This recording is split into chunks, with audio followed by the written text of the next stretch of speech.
Les retours à l'école après les congés s'avèrent souvent difficiles. En effet, ces 10 jours de pause, couplés à une reprise 24 heures après le jour de l'an, ne favorisent guère l'envie de reprendre le chemin des cours pour certains.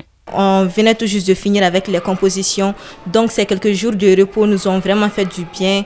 On a eu du temps pour se reposer, pour venir commencer avec un nouveau trimestre. Il y a eu un petit problème au réveil parce que le fait de se réveiller un peu tard dans la semaine, donc ça a un peu changé le programme. Après une semaine de congé, je pense que les enfants se sont bien reposés. Vous savez, après la fête, là, c'est pas facile de rentrer. Donc, avec certains élèves, on ne sent pas tellement d'enthousiasme, mais avec d'autres élèves, après une semaine d'absence, il y a la nostalgie qui est là. Je pense quand même que ça va dans l'ensemble. Donc, ils sont heureux quand même de commencer les cours ce matin et dans l'ensemble, vraiment, ça se passe très bien.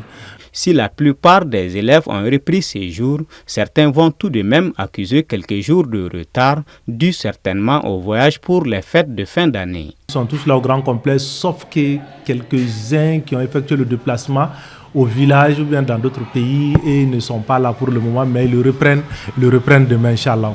Sinon, je pense que dans l'ensemble, à 99%, ça va. Bon, il y a certains qui se déplacent avec la famille, donc forcément, ils peuvent un peu venir en retard. Pour certains, ce temps de repos pour les élèves ne doit pas excéder une semaine, au risque de voir leur productivité scolaire diminuer. Le temps d'accumulation des connaissances, c'est ce qui est le plus important à savoir dans le processus de formation d'un élève. Les temps de congé qu'on nous donne, ce sont des temps vraiment conséquents pour permettre à chaque élève quand même de se reposer juste une semaine. Mais si vous mettez 2 semaines de congé, les élèves ils désapprennent. On n'est pas encore dans les grandes vacances.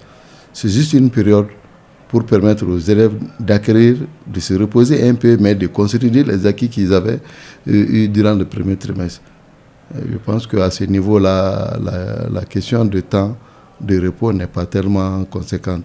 Cette année, avec les grèves, surtout au niveau du privé, ce temps d'accumulation des connaissances va plus ou moins être réduit par rapport à l'année dernière où pratiquement on n'a pas connu de perturbations.